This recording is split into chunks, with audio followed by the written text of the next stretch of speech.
It is my honor and my privilege to invite to this podium our chief guest, Dr. Jitendra Singh ji, Hon'ble Minister of State, Independent Charge, Ministry of Science and Technology. Let's welcome him with a resounding round of applause for his address.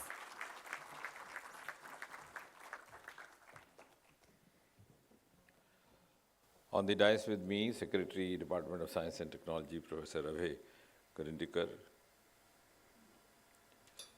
Secretary, DARPG, Mr. V. Srinivas, Shri Ranjit Purhani, Shri Abhishek Singh, Dr. Chris Gopalakrishnan, Professor Ganesh,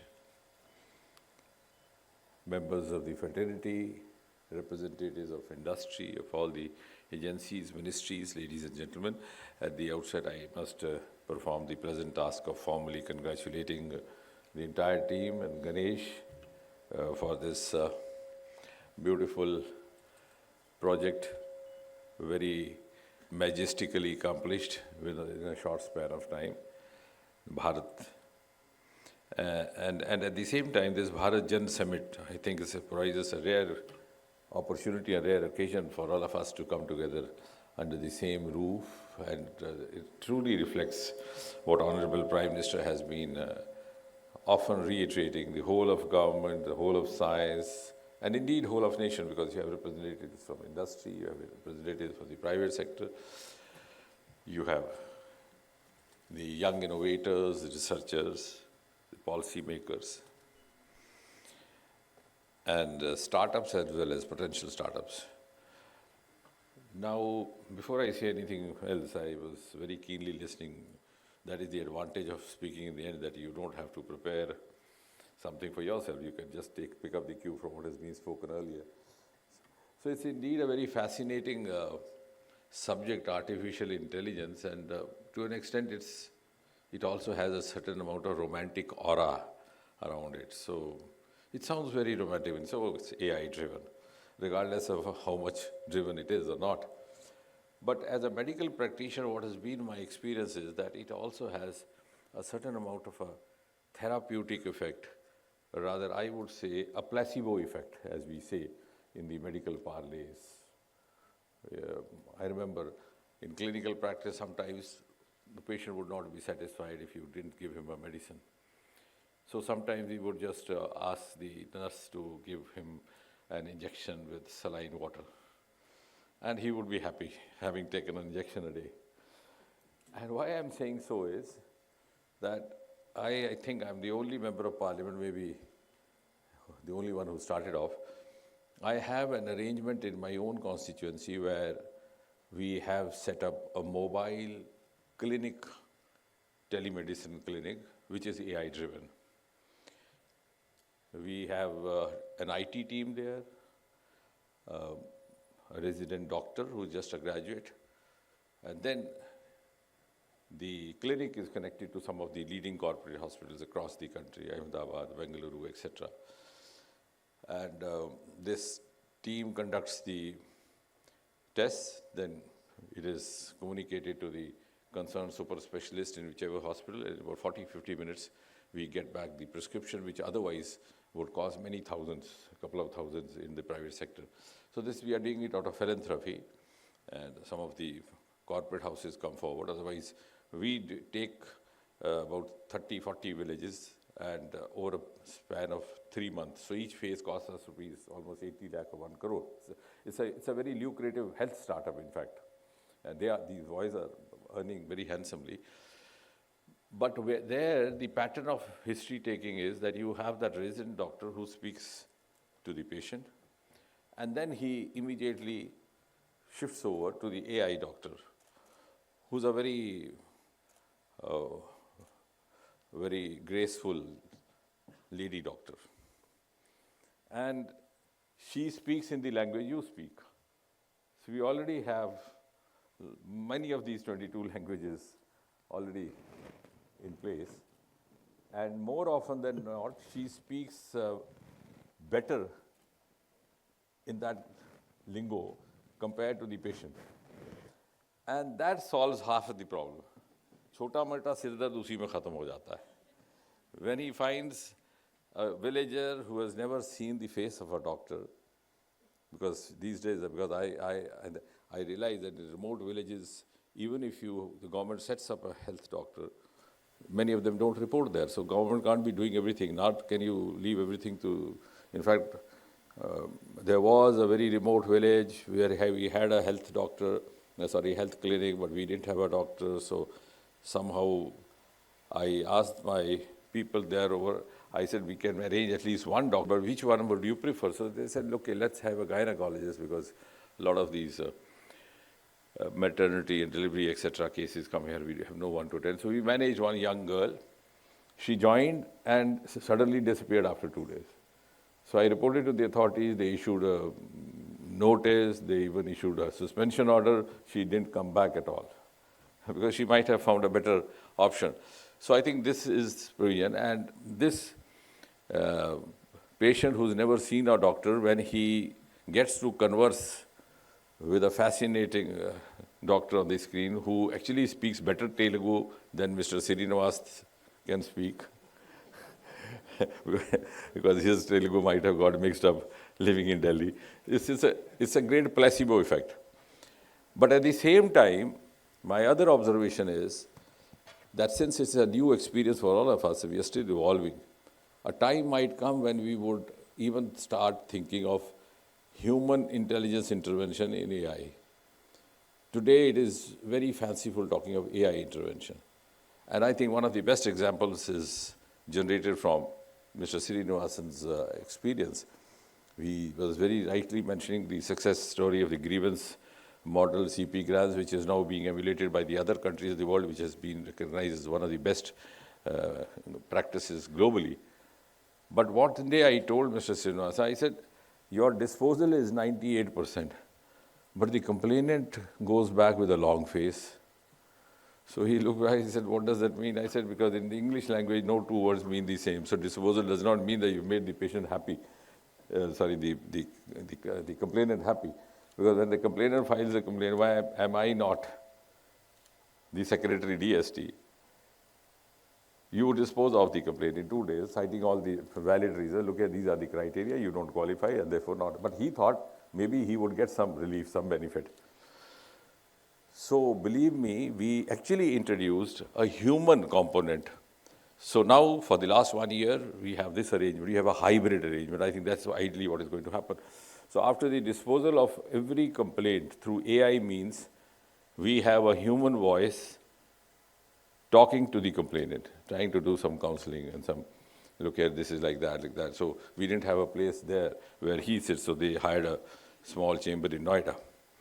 But anyway, I think now the time has come, because they were referring about academics, health sector, anywhere, because when we are in a competitive world and we are actually looking forward to play a global role for India, we can't be left behind. And I'm also glad that all this has happened in the last 10 years. So as a representative of the government, I must also retreat that as many times as I get an opportunity. That also is mandated to me. And you would appreciate in the very 100 days of Modi government 3.0, when the government took over for the third time, we had all the major decisions which were technology driven. Whether it was the Anusandhan National Research Foundation, whether it was the Mausam mission, whether it was the National Quantum mission, and of course the budget increased by, as I was saying the other day also, almost 900%. We were 2,770 crore in 2014, which now stands at 28,509 crore. And therefore, I think this is also one of the best times happening for the youngsters, for the youth, and as you have also included the hackathon, which is of course dedicated to the youngsters to compete and solve the real-world problems using AI. And from that point of view also, I think this government, if you take a larger look, has created an ecosystem from which a youngster can derive as much benefit as he or she can or understand the diverse benefits of it. And AI would be an adjuvant or a catalyst to that.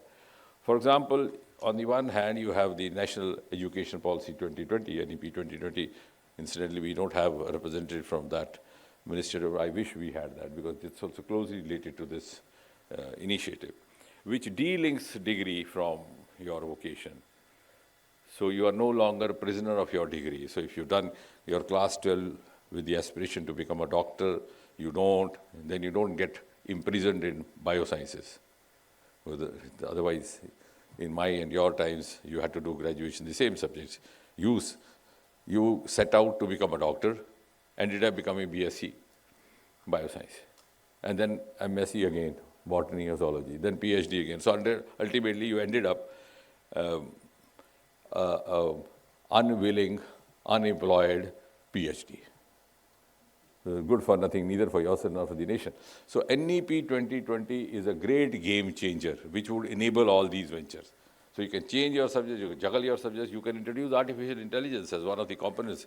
Suppose you've been a student of maybe literature, you're looking forward to something, or you took history with the aspiration of civil services, and then you thought, no, you could go over to physics and artificial intelligence. So that ecosystem, on one hand, the NEP 2020, and then for a person who's also looking forward to make a livelihood out of that, you have a huge lot of schemes which are not often talked about, which can be actually linked, because you have to offer this package of this ecosystem to a youngster.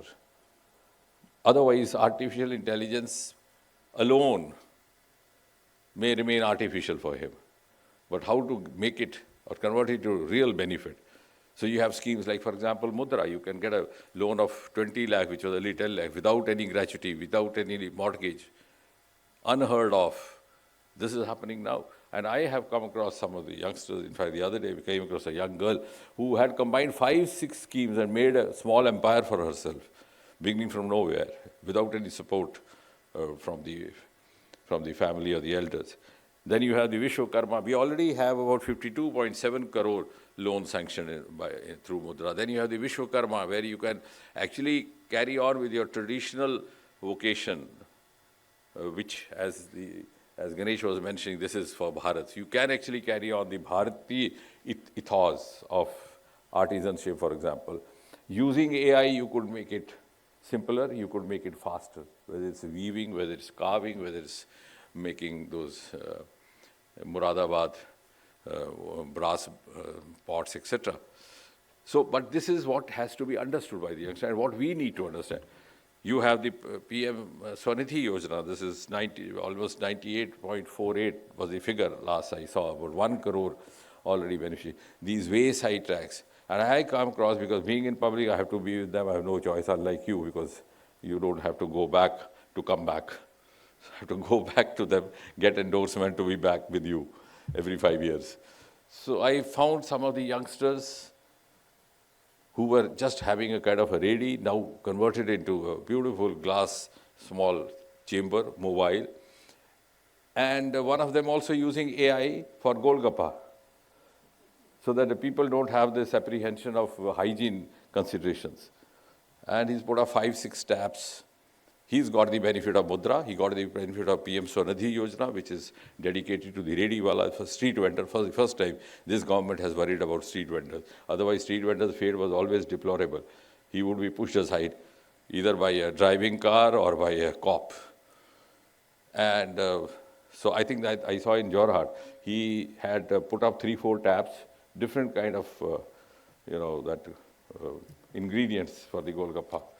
And you could just go there and command which one, and the tab would open on its own, and you could just fill it up without any human contact or human touch, so without any apprehension of contamination. I mean, this is how you have to actually make it available to the citizen. Otherwise, it will remain more of a seminar room discussion and a discussion of big scholars.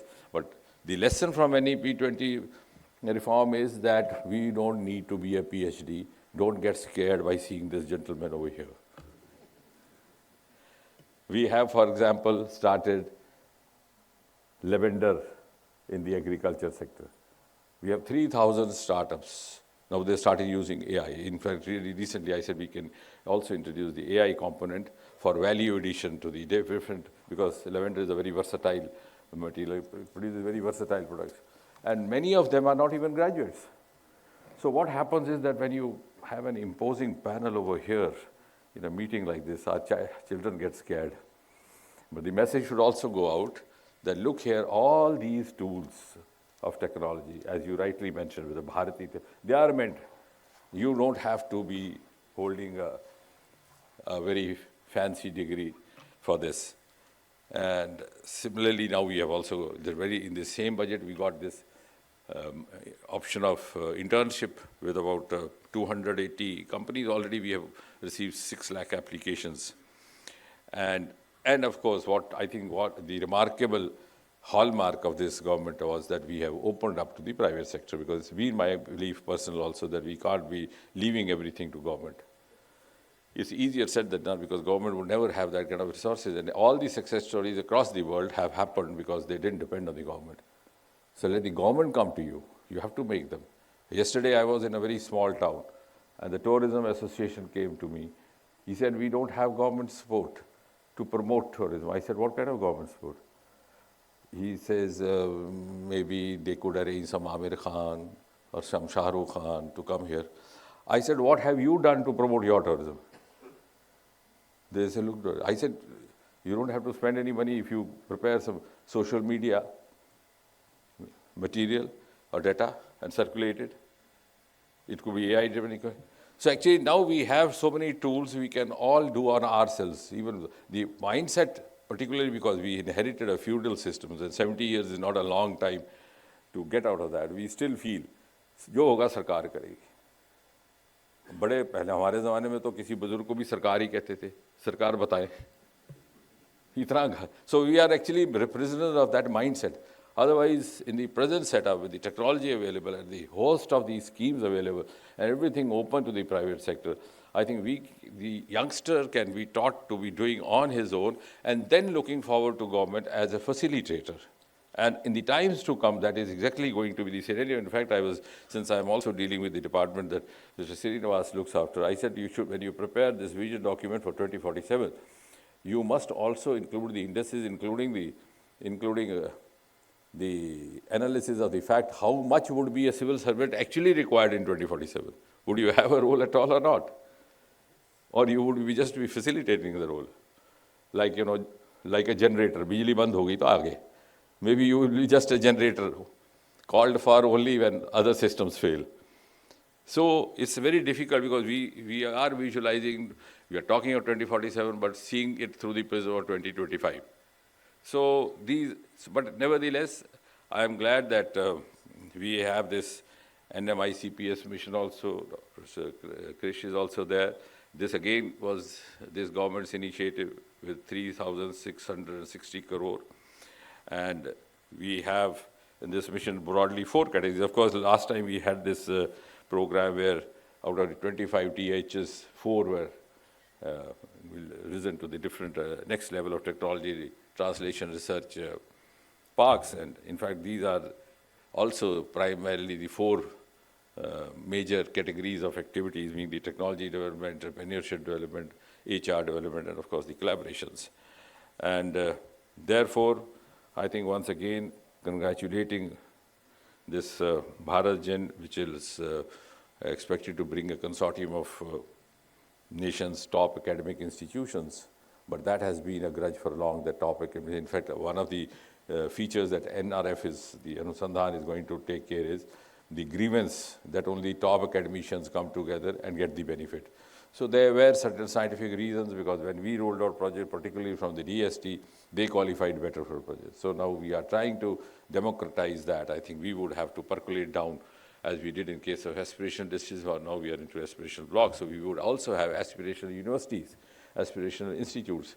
And that could be, the same parameter could be followed. We could have the indices, as we do in case of aspirational districts and blocks, so-and-so parameter, like for example, research, development, innovation, startup.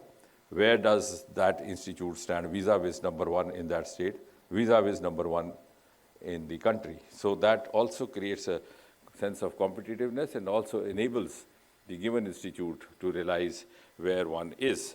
And of course, but indeed, I once again congratulate Professor Ganesh, his team, as they said that this AI, of course, is expected to understand Bharat, to serve Bharat, and to align with the Bharat's values. And I'm sure it will also enable every Indian to speak the language he wishes to, because ultimate objective is this, the language facility. And at the end of the day, we would be able to deploy this this tool for, and I think for that all the government companies and the other agencies would also be glad to come forward and join us. If not, we would have to motivate them to do so, so that we could create and deploy this BharatGen option to create data which could be a contribution to the making of Viksit Bharat, because we talk fancifully about Viksit Bharat and then we say that every citizen should contribute, but how? So the question now is not what we have done in last 10 years, which stands much better compared to the preceding 10 years. The question is how do we contribute to the making of 2047? So from this platform, for this group, I think we could contribute by creating a data dedicated to this, which could form the basis of many other initiatives, other parameters, which would qualify us to reach that pedestal of 2047. Thank you, ladies and gentlemen.